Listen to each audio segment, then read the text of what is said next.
Hello, everyone, and this is episode 104 of Revisiting Sunnydale. I am Camila. I'm Marcella. And, yeah, we're still in lockdown. So much lockdown. I hate it. I hate it. It's quarantine day. I really don't know. I have no idea, honestly. I don't, like you said last time, I have no concept of time.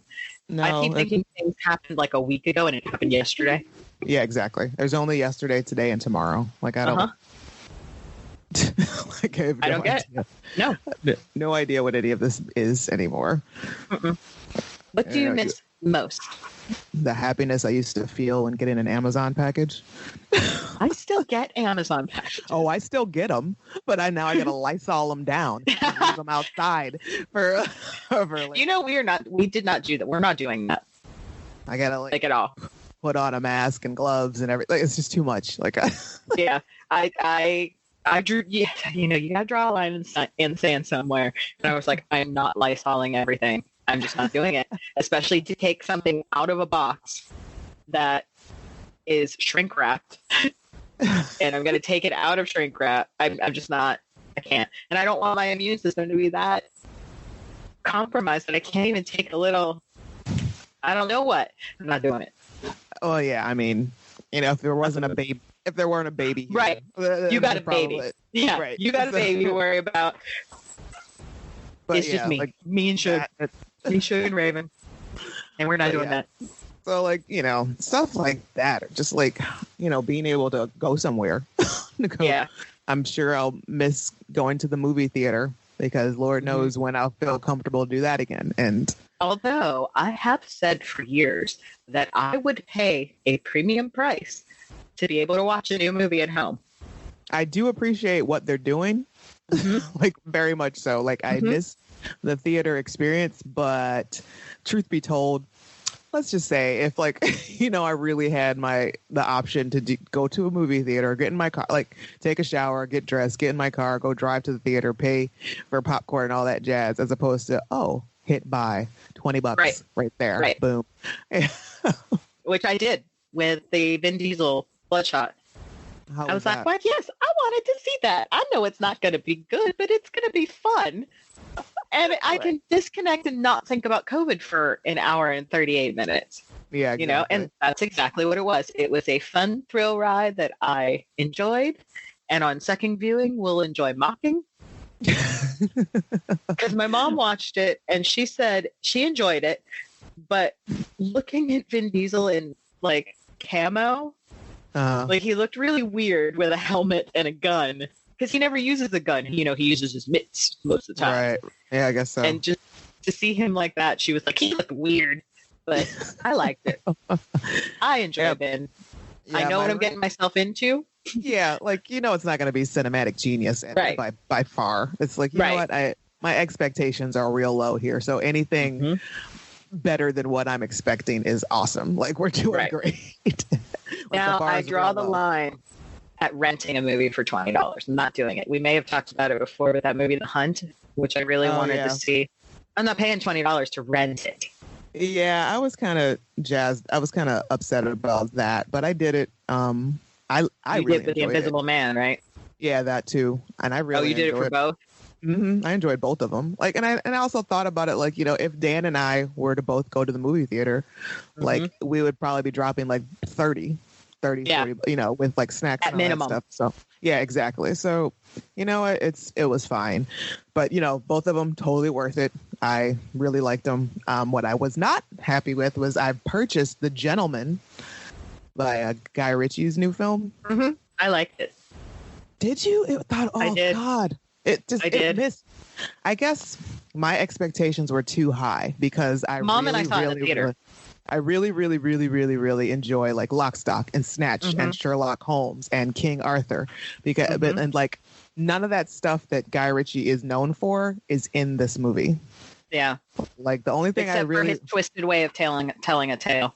Right, and even that, it was just it just felt really slow. And I was just waiting for Charlie Hunnam's character to become unhinged and like beat somebody to death in an alleyway. And that's It never happens. No, you get kind of you get close though when With the gun in the alleyway. with the kid. Yeah. Yeah, but not close. Not it wasn't enough. But I did really like Colin Farrell's role. Like he was. That was amazing. So that role for Colin Farrell made me remember why I love Colin Farrell. Oh, you had forgotten. It was just like this man. And he was just, yeah, I did, because he kind of faded away after a while. You know? I didn't see Dumbo, but I know he was in that. And I was like, I don't want to see Colin that way. He was good. That movie was actually really cute. I enjoyed that movie quite a bit. I don't need a wholesome Colin Farrell. That's what I'm saying. Like, no, but he wasn't entirely wholesome. Like, he had his issues, but it was a little too dad-like. Yeah. And he was a little dad-like in The Gentleman, but he also had that gruff, you know, Colin in it. Like when he was introduced when he beat those kids in the in the restaurant, like in the so. And I could watch Charlie Hunnam paint. And I'd be happy. And the best part about it was he was wearing a suit the whole time. Like, his clothes in that movie were just it was a great suit. Amazing. But at some point I was like, is he just really buff under there, or is he wearing like 8 layers? Because no, he's just really buff. Which makes me even more angry that he never just let loose. I was expecting him to rip his shirt off at some point and just beat somebody to death. Him be just covered in tattoos. Like, that would have been an amazing plot twist. I still think people should give it a try. I enjoyed it. I give it a solid half a thumb. Like, it's a flat thumb. It's not exactly a thumbs up, but it's not a thumbs down. It's a good ride. And if you like beautiful men, even Matthew McConaughey was pretty in this. Right. And I don't dislike McConaughey, but I'm never usually like, oh yeah, McConaughey's in this, I'm going to watch it. It's right. But he was a little added bonus. And it was also much less McConaughey than he usually is. Yeah. Not all right. He was just exactly little more white boy Rick than he is McConaughey. Right. Exactly. But I miss game nights. I miss board games. Oh yeah, yeah, man. I miss penny shopping. Oh yeah, penny shopping so much. You just got into that. Yes, I was going out probably twice a week, but I mean, I'm spending like $4. So, and I have so much stuff to donate now. It's just all of our donate places are closed. I know it. And I was so upset because I scheduled a pickup right when it happened. Mm-hmm. And the website, when I scheduled the pickup, it was like, yeah, sure, we'll come get it. And so I didn't know. And I put the shit out on the porch, waited all day. Nothing happened. Mm-hmm. And I finally go to the website and they're like, oh, we can't come pick up stuff. Maybe you could have let me know a little bit earlier today. Right. I schlepped the stuff out here at 6 a.m. And so I just sat on the porch for days. Yeah. I don't know. And I had to, you told me about the free store, which is wonderful. I love what they're doing. So I emailed them and I was like, I have these journals, binders, whatever you want to call them, that I assembled from all my penny stuff. Is it something that you think people could use? And they were like, oh my God, yes, especially now, with people home and kids homeschooling and women, they're like, yes, we would love it. But we're closed this week. We'll be open next week. But then the stay at home came through and we couldn't do it. So I still have them here and I'm just waiting. And I had to tell, if you guys don't know what Nextdoor is a kind of a great website where you can connect with your neighbors in your neighborhood and find out shit that's going on in your neighborhood. Like I saw today, there's a wolf roaming around Penn Hills. Oh, not letting Sugar outside by herself. No. But so people were talking about the free store on Nextdoor, and they kept saying, well, I'm just dropping stuff off. And I'm like, did you never go to their website? It very clearly says they cannot accept anything that is left outside. If it's left outside, it immediately goes in the trash. Which so you're just wasting a trip. You might as well just throw your stuff in the trash. Right. Which it makes sense. I mean, if they're closed and they don't open again they don't open again until the next week and it rains. Right. What your shit's just sitting outside. Right. What are they supposed to do? Like now they got to go through the trouble of like demusting it and Right. getting rid of all the gunk and Lord knows like how many fucking bugs and stuff that would just like go creeping in there. Like it's not worth it. Just hold on to your stuff, guys, until this too shall pass, as they say. Yeah. All right. Except there's me in the background going, will it pass? Exactly. Or is this just life now? This is how will life go on though if people don't meet and go out and go on dates? And exactly. That's what I was thinking about too. It's like, what if you haven't met your person at this point? Like, how does that happen? And if you're not already booed up, then like the population's gonna drop drastically. Like, And like, luckily, I'm sure everyone that's together that is booed up, there's going to be a big old baby boom when this is all over. There's going to be a big old baby boom, and there's also going to be like a big old divorce rate. Yep. Like, or big raise in that. Like, because there's been so many situations that I didn't even think about, like abuse situations. You're not suddenly trapped with this person that's abusing you. Exactly. Exactly. It's like you had like the poor people that had those few hours of the day of a reprise from whatever the abuse and torment was, and now they're just there all day, every day. Yep. And their abuser is like more keyed up than ever now at this point, I'm sure. So it's heartbreaking, and it's really and especially scary. If you live in the state of Pennsylvania like we do, where they close the liquor store. Right. Exactly. So season 6, on to happier things. That is our weekly diatribe on COVID-19. Right. Let us know how you guys are doing. Please. Please.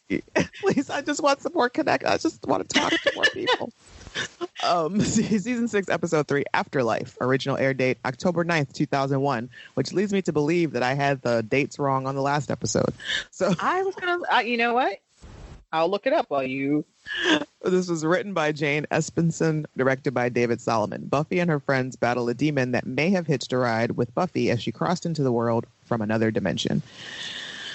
Important guest star Amber Benson as Tara McClay. Poor Amber. That's it. Never gets the full recognition except her last episode. All right. So we're still on the night that Buffy returns. Yes. And it was October 2nd. Okay. Yeah. All right. So, and the gang is still looking for Buffy. Dawn has found her, and she brings her home to clean her up.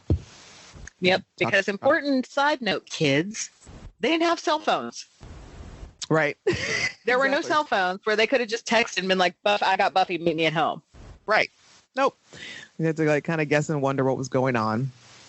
And while the gang is still looking for Buffy, they're just like talking about they're trying to figure out, like, is she broken? Did we screw something up? And they're like, she's probably just disoriented and from being tormented in a hell dimension. Because, I still don't understand why they assumed that. Why would we assume that? There's no proof. There's no, No. Like, if there was no body, sure. Right. If there were no body. Right. Because... if, like Angel, she had been sucked into a portal. Right. Okay. But no, you had her body. Right. At most, it was just her soul. Exactly. And Buffy's been working overtime to make for a good soul. Right. Which makes me think, if that's what you thought, that her soul was being tormented, why didn't you do the Angel thing to bring her soul out from wherever it was? Right. You could have just done that. Exactly. Which leads me to believe that she did not die of magical reasons. She died from the fall. She had no energy left in her, or very little, after the portal closed, and she should have died from that fall. Mm-hmm. There should have been a big old splat. A Buffy splat. But no. Yep. Whatever. So, yeah. The poor Dawn is like giving Buffy the tour of the house, and this changed, that changed. Tara and Willow moved in here, and these bitches don't pay rent. But they, they took Joyce's her old room because it was the biggest, and your room is still the same, and blah blah blah blah bibbity blah. They took your mom's life insurance too, by the way. Right. I think they spent all that. Yeah. because nobody decided, hey, it would probably be a good idea to get a job. And when Dawn cleans Buffy up, she washes her hair or whatever and puts her clothes on her, but she doesn't bandage her knuckles. Right. And it annoyed me when she was walking her around the house. She's Buffy. She didn't lose her memories. She knows what rooms are which. Right. Like, she's just walking around seeing how much things changed. Not like, oh, this is Mom's. I know it's Mom's room. Like, right. Just let me get a moment here. Right? And then she says something when she's cleaning her up about, like, the dirt in her neck and, like, how Joyce always said to clean your neck, you didn't want to grow potatoes. Yeah. She's trying. Is that something the monks put in there? The monks had an issue with cleanliness? Because that I would believe 100%. But yeah, so she brushes her hair, gets her clothes, but doesn't clean up her knuckles. No. And while they're going through all this, she's still trying to, I guess, orient her into what's going on. Spike arrives, and he is pissed. It's like, Dawn, the fuck? Where were you? You know what? I'm gonna strangle you. Yeah, we haven't seen Spike this mad in a while. This is like dad mad. Mm-hmm. Like, where have you been? I've been looking all over for you. You scared me half to death. Blah blah blah blah blah. He even thanks God that that she's here. Mm-hmm. And he threatens to rip her head off, but then, like, as soon as drink from her brainstem, which crosses over like a lot less dad-like. Yeah, we've hit an uncomfortable. But before he can even continue, she's like, "Will you just look?" And he's like, "Yeah, I've seen the bot. Didn't think it could be fixed up, so." But then he realizes he should have smelled her. Right. The second he walked in the house. Mm-hmm. But I guess maybe he's so upset that he's not thinking clearly, and he's just.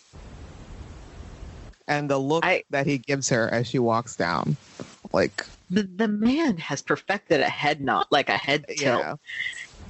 Like the look, it's like when the Grinch at the end of how the Grinch stole Christmas, like when he finds the meaning of Christmas. Yes. That's what this is like. Like his heart comes alive and it grew grows. 2 sizes. Right. And he immediately sees her hands. And Dawn is, she's just like, oh yeah, I was going to fix them. I don't know how they got that way. But Spike knows how they got that way. Let's put 2 and 2 together, Dawn. And there's an interesting little trivia I found online where the part where he knows that she climbed out of the grave, but he's like, I've done it myself. But we find out later on that his mom never knew he was dead, so she never buried him. No. But then someone else said there is a line on Angel where Drusilla had a tendency to bury her lovers. Oh, that's right. Or just anybody, really, because anybody. Yeah, she's weird. She likes to. she's true. Because she did that with Darla. Yeah. So maybe she did bury him, and he had to dig his way out of the grave, not a coffin, but yeah, not a coffin. But she, Buffy's. She allows him to take her into the other room and sit her down and look at her hands. And, they're having this really, really cute moment where she asks how long she had been gone.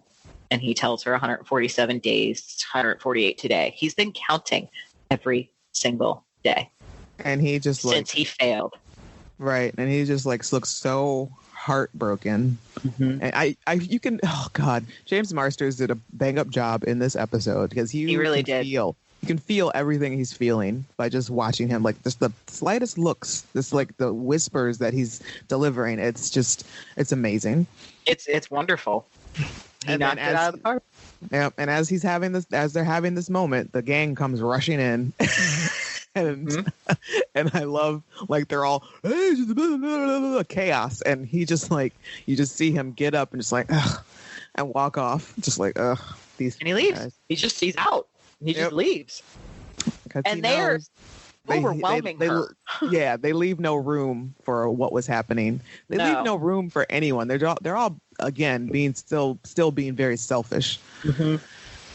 And they're we got like, you back, Buffy. Aren't you happy? Yeah, right. They're throwing all these questions at her. How are you? Are you a zombie? Are you in pain? What's going on? Blah blah blah. And it has to be like Dawn, who's like, I need y'all to back off. Yep. And that I really like that about Dawn. She's firm about it too. Like, no, I'm not kidding. Back off. Right. You know. And then Willow's like, yeah, oh yeah. Dawn's right. We should give Buffy some time, you guys. And Anya and Xander leave, and they come up. Spike is outside, and I think he was crying.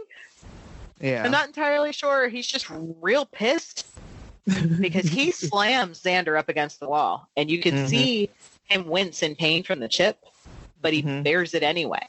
Yeah. That's how mad he is. And he thinks that they intentionally left him out. That they intentionally kept this from him, which they did. Yes, and he's like really hurt by it. And he's also, but the reasoning behind it, he's just saying like, you know, because you knew that if there was a chance, like if she came back wrong. And they'd put her down. Yep, that he wouldn't let her. If there was a chance, if it was Buffy, I wouldn't let him. And he's right, that he wouldn't let them do it. So he just ends up saying, magic always comes with a price. Mm-hmm. Always. And that's kind of the theme of this episode. They should absolutely know that by now. But no. Right? Yep. Arrogant. Amateur. Yep, I need y'all to stop acting like you're brand new. Like, you know, like you just arrived at Sunnydale. Like, this is not acceptable. And they're still, you know, they're like, oh, Buffy likes pizza. Buffy wants to eat pizza. Buffy just wants to go to bed. She used to go to bed all the time. She's had a really rough day. Right? I'm going to need you all to just go. All right. Just go. And, that's, you know, while everybody's getting ready for bed and Willow is busy patting herself on the back about how awesome she is, basically, about what I did. I'm so great, blah, blah, blah. But not really paying attention to, like, you know, I guess she called Giles and told him what was going on. And he's super stoked, obviously. And he's on his way back. Dear Lord. There were lots of dear lords. And I think I actually heard him clean his glasses. I love that so much. Because when she says it, I'm like, I can actually hear him cleaning his glasses too. Yes. The thing that bothers me, though, is she's getting around to basically saying, and it's Tara that says that you thought she'd say thanks. Mm-hmm. And, you know, Willow acknowledges the fact that that's incredibly selfish and shitty. But yeah, I thought she would say thanks. Why? Why would you assume anyone would say, you don't know what was going on? Right, exactly. And plus, it's been like 2 hours. Like, seriously. Right? Like, she's still trying to figure out where she is and why she's back. We're not even entirely sure she can even hear you fully yet. Right. And then they fall asleep. And you think everything's nice and everybody's sleeping. And then Buffy throws a glass at them while they're sleeping and tears into them. Yeah, so it's telling about how they're idiot children and blood on their hands and blah, blah, blah. Did you pat the head? Thankfully, no, she did not pat the head. And of course, that is a reference that Tara doesn't really get. She's a little thrown by that reference. Like, well, that what? Because Willie didn't tell anybody about the deer. No. And so, like, I don't know about you, but would you have just turned your back on somebody that was screaming at you like that to turn the light on? No. I think she probably could have turned the light on without turning her back. Uh-huh. Because she could have been up on her in an instant. Uh-huh. So she turns on the light, and the Buffy is gone, and there's no broken glass. And so they're like, what happened? So they go check in on Buffy. Buffy's sleeping, and they're like, the fuck? This is weird. Maybe it was a dream. Nope, we both saw it at the same time, two different brains. So now they're all like, what's happening? What's going on? And it's just, this episode bugs me a little bit.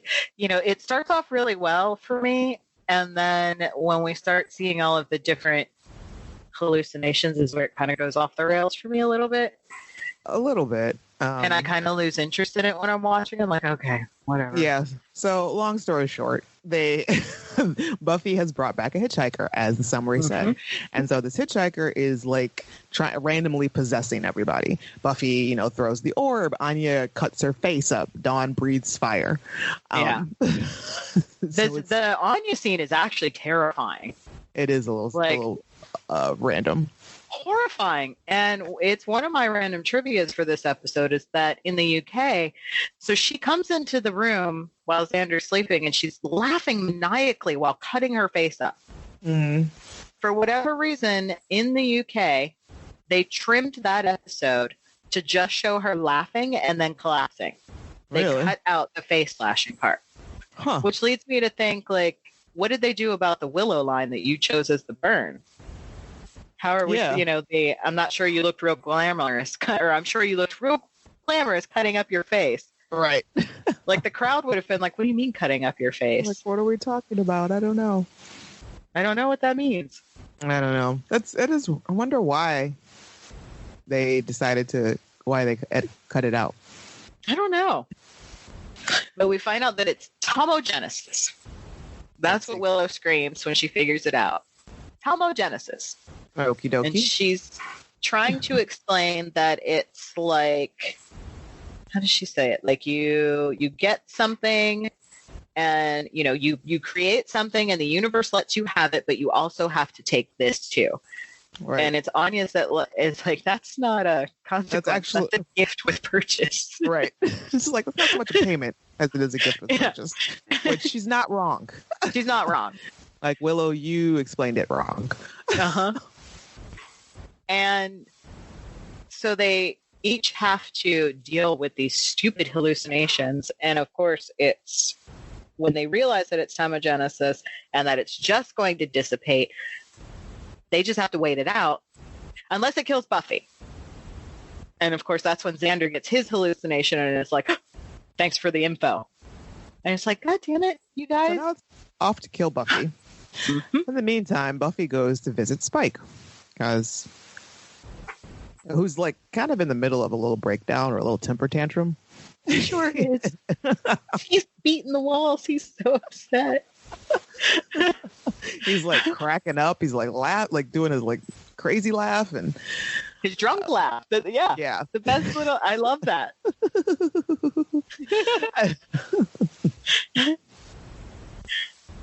And then he breaks your heart.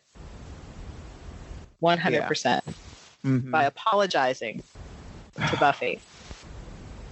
Saying for not saving Dawn. And then tells her how he did do it. He saved her every night after that. Over and over again. A bunch of different ways. Which we talked about during the gift, was you ran your ass all the way up there and immediately got pushed off. Like, you did fuck up. I'm sorry. Right. I love you, but you did. You really did. Right? Like, you did way too much talking. And mind you, Dawn wasn't very helpful when she, like, gave away your position. Yeah. But he was being sneaky, too. Like, read the room, Dawn. You saw him in this sneaky mode. Right. Thanks. But they have a nice little heart-to-heart. And it's these moments in these, episodes that I enjoy. He's talking to her about, Willow is getting pretty strong, mm-hmm. bringing you back from the dead. Anybody want to check in on that? I'm just saying that. Shame Bush League no more. Like, we want to maybe, just monitor her a little bit. Just, every once in a while, give her a little, hey, Will, you doing all right? Which she is not. She's not doing all right. No. This season there's a lot of character development for almost Spike. every character. Especially Spike. Especially Spike. And I really like it, and rewatching it like for the 1,000th time, especially like watching them all in order and actually like really kind of dissecting each episode. I would like to give many more props to James Marsters just for being, for more than just being that sexy eye candy, because he really brought it home. Like he, his character arc was like, that has gone through so many different things, and now we're starting to see him as like a human-ish, with all of these feelings that he has for Buffy, and just the way that everything changes and how her death affected him and how much he is like really into making sure that Dawn is okay. And so this is just like bravo for James. Yeah. And so much of it is like a nuanced little performance, but he just puts so much into it. Like he's not doing a lot. Great. He's not banging it out for the cheap seats. Like it's just all very calculated and just like just little bits here and there. Just a head nod, a glance, a way, certain like cadence in his voice. It's just really good stuff. Really, really good stuff.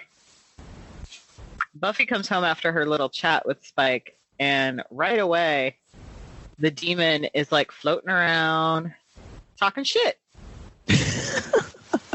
Yes, it has taken some sort of other form. Like we can see it kind of has a form, or more so now.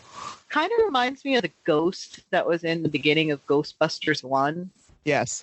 The floating lady. That's what it reminds me of. And she can't hit it because it's not corporeal. So she's it's a ghost. Just like, yeah. And it's just floating around, talking shit. Right? You're not supposed to be here. But it can grab her. Which I don't understand. Sure. Whatever. And I swear there has to be like a bad guy network. Have you guys not put out a memo not to taunt Buffy? Because when you taunt Buffy, it just pisses her off. And it makes her stronger. Yes. And so for whatever reason, the gang has separated. They've sent Anya, Dawn, and Xander rushing back in Xander's car to tell Buffy about Tomogenesis, which Magic Box has a phone. Not sure why you couldn't just call her at home. True story. And tell her. But okay. And Willow and Tara are working on a spell to make the Tomogenesis corporeal. Which, here's another sign of Willow's a little bit out of control.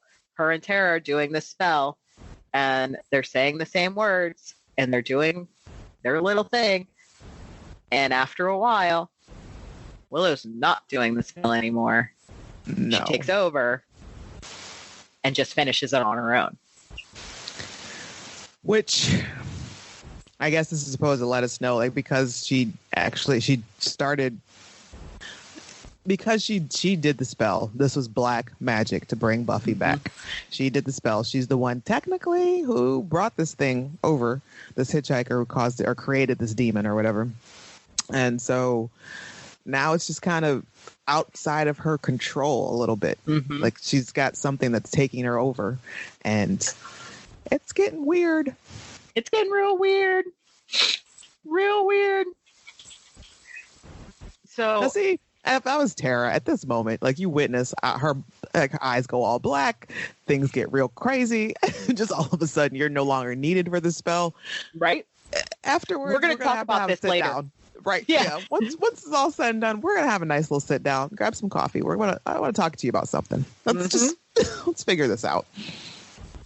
And of course, much like the police at the end of every action movie, Xander, Dawn, and Anya show up when they're not needed. Right. Just as the ghost becomes corporeal, and Buffy's telling them, "Get Dawn out of here," which they don't do. No. They decide to just stand in the doorway. She lops the head off, and then Dawn is like, that's the kind of thing I'm not supposed to see. You know what? Dawn is 15 at this point. Mm-hmm. Like, again, let's talk about how long she has been witness to this. There's been plenty that Dawn has seen that she's not supposed to see. That was much worse than this. Right. Let's move past this, you know? Right. Why are we still worried about it? I mean, seeing a ghost demon thing get its head chopped off is nowhere near when the demons tied her up to a wall. Right. Exactly. And we're going to eat her. Right. Or even, let's say, sneaking into the morgue to look at your mom's dead body and then being attacked by a naked vampire. Yep. You know, she's been through it enough. She knows. Mm-hmm. This is old. This ain't shit right now. Right? This is nothing. This is nothing. There was no blood. There was no goo. Like, it's fine. Right.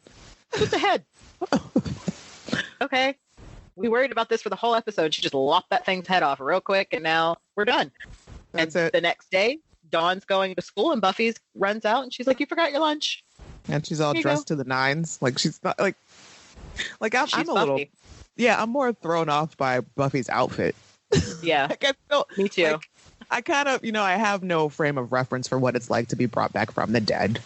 Pulled out of heaven and all that jazz. But I would akin it to like maybe overcoming the flu or something. Right. I don't know if I'd be this dressed up like the day after. She flat ironed and curled her hair. Yes. And put makeup on. Put on makeup. And I think she's wearing heels, at least kitten heels. Like, so yep. I probably wouldn't even be wearing a bra at this point. No. Like, I'm still in bed. I'm going to be in a terry cloth robe like the Big Lebowski for at least a month. But instead, she goes to the magic box where Willow, for some reason, either murdered a Muppet and climbed inside of it. She's wearing Elmo skin. She is wearing Elmo skin, a sleeveless Elmo skin. And with a plaid skirt, a multicolored plaid skirt on top of that. But for some reason, Buffy decides to take all of this upon herself and bury it deep and lie to the group to make them feel better. Right. And tell them that she was in hell. Thanks a lot, and guys. That they saved her. And they immediately are like, "Oh, you're so welcome." Right. You guys are the best. And like, even the way that she delivers it, she's like, "Yeah, you're right. I was in hell. Thanks for saving me. It was tough. Okay, bye." And they're like, "Oh, pat ourselves on the back. We are so awesome. We are the best. Oh my God, look at us go. Woohoo. Let's do a party. Yay." So she goes outside. Right. And when she goes outside, this could be a burn. It could be a little mini burn on Spike, because she says, "I just wanted some time alone." And he's like, "Oh, well, I'll go." And she's like, "I can be alone with you here." Ouch. Ow. All right. And even he's like, "Ow. All right, well, I'll stay then, because it's daylight and I can't go anywhere." But it's like broad ass fucking daylight. Like, this is high noon. The sun is way up there, and he's talking about it's the sun's. She's like, "It's daylight. You're not on fire. The sun's low enough. It's shady enough here." Whatever. Is it? It looks pretty bright to me. Right. How did you get there, though? How'd you get there? Is there not a sewer grate or so? How did you get there? Why were you there? Were you just skulking in the alley? Right. Have you been there since night? Like, I don't. Like, what is happening? Apparently, he was going to walk in there, but he heard like the whole everybody congratulatory speech, and he's like, "Fuck it, I don't want to be." He threw up in his mouth a little. Well, I can't. I hate Xander. So he's telling her that, he hasn't been to a hell dimension of late, but he understands a thing or two about torment. And for whatever reason, she decides to tell him the truth. That she wasn't tormented. So it's like, these moments that she's had with Spike up until this point, is it because, like, I'm a little conflicted in thinking, like, is it because she feels a kinship to him and she trusts him, or it's like confessing to a wall to her? I think it's a little column B, because I think she knows that she can tell him things, and even if he tells other people, they're never going to believe him. Right. Because it's Spike. They're confided in me, and they're like, "Yeah, right, sure, whatever." Yeah, right, whatever. So she goes on and tells him how she was happy. She's like, she doesn't know where she was exactly, but she knows she was happy. And I think she mentions that she was with her mom and she was at peace. Something about being warm. Yeah. And now, and she said she knew that everyone that she cared about was all right.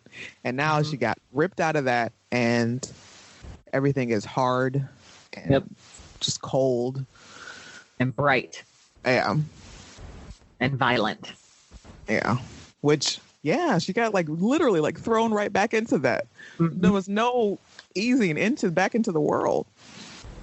And she had at one point said, I think I was in heaven and now I'm not.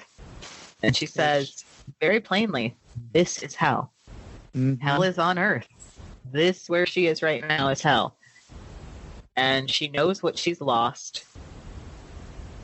And Spike's just looking at her like, we were talking about it earlier. Like, you ever seen that Kevin Hart meme where he's just looking at something like shocked? Yes.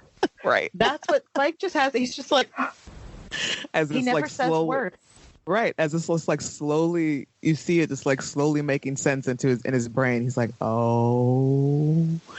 And then she's like, and I was pulled out by my friends. Yep. And she gets up to leave and he's still just staring at her like, what the fuck? And she stops. She doesn't even turn around and look at him. She stops, slightly turns her head to the without side. changing like tone of her voice at all or raising it or anything, just very plainly. They can never know. Ever. And then walks away. And he's still sitting there like Kevin Hart, like...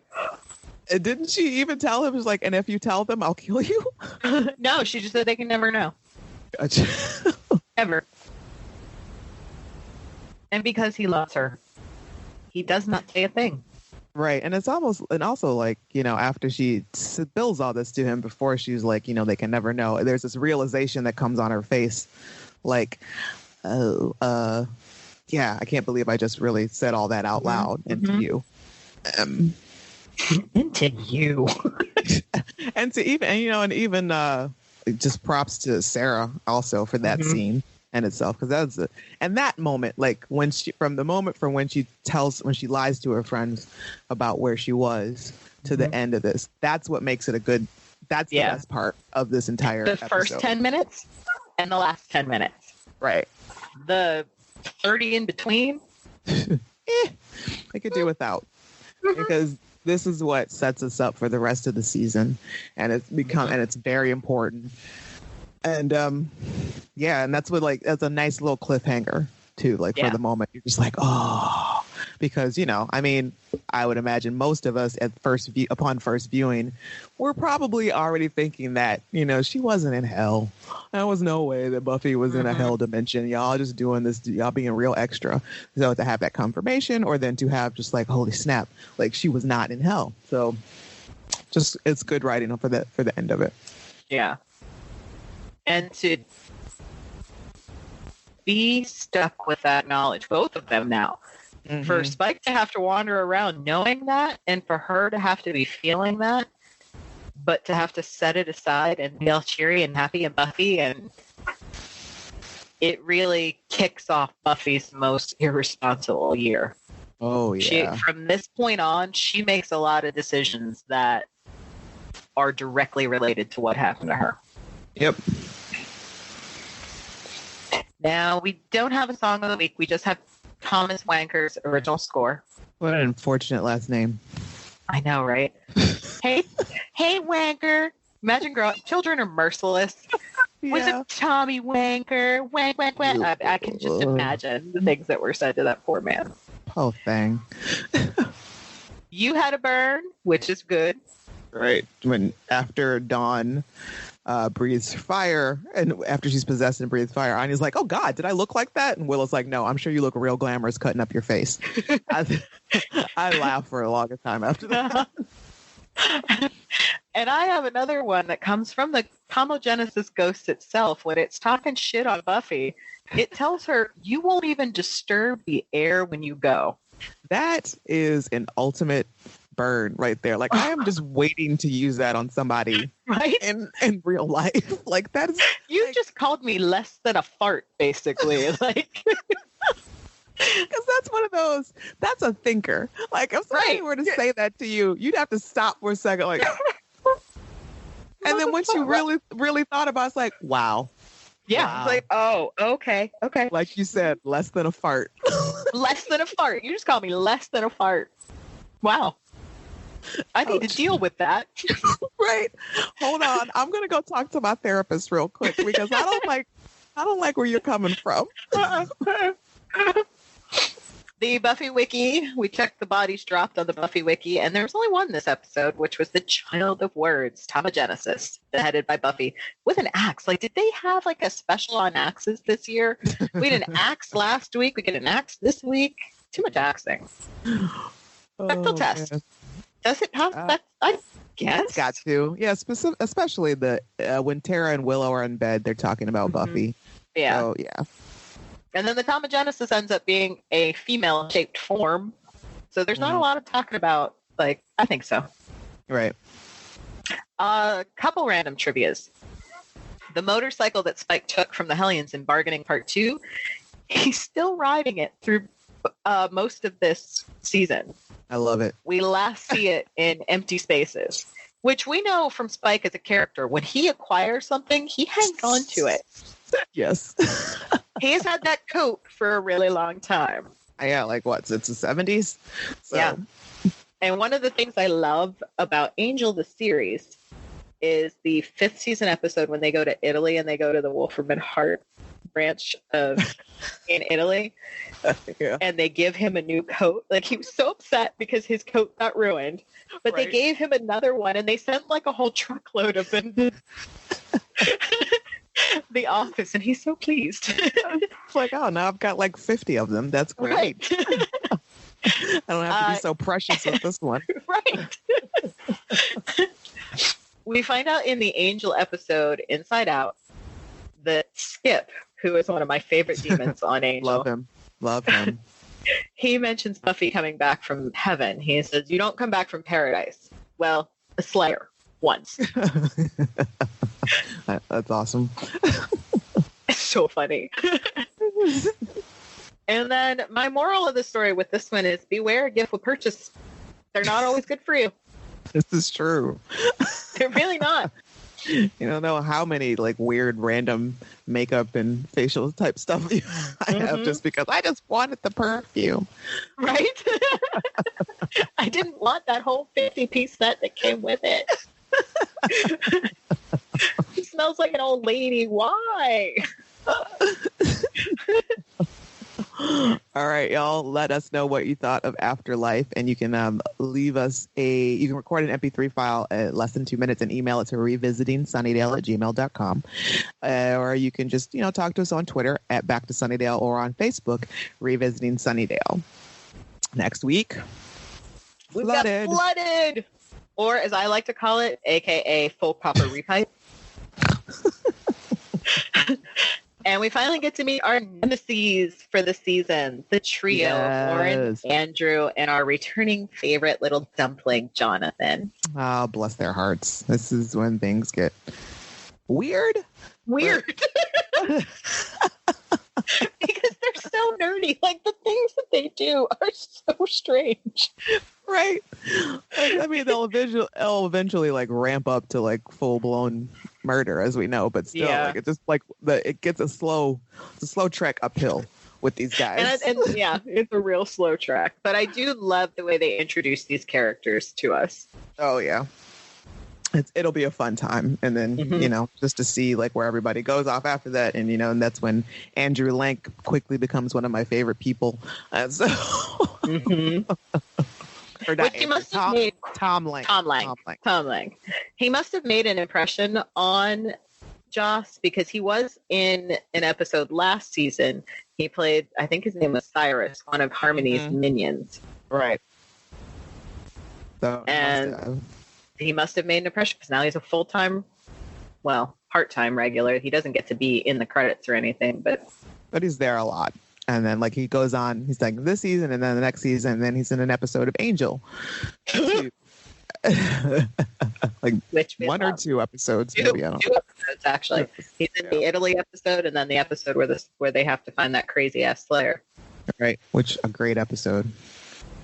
And, you know, you guys thought we loved Xander's relationship in season 4 with Spike when they had to live together. It is nothing compared to the relationship that develops between Spike and Andrew. It is definitely a beauteous thing. You're in for a treat, gentle viewers. I can't wait. It just makes me giggle every time to think about it. All right. So subscribe, follow, like us, all that jazz. You can follow us on Twitter at Back to Sunnydale. Talk to us, talk at us, tweet at us, all that stuff. You can follow me, Camila, on Twitter at _Rugged Angel. Or me, Marcel, at Amster7338. You're quarantined. What else are you doing? Talk to us. Talk to us, please. We talk all things Buffy and just other random pop culture junk. More than likely, either Marcel or I are a fan of whatever it is you're a fan of as well. All right. Until next time, gang. Thank you.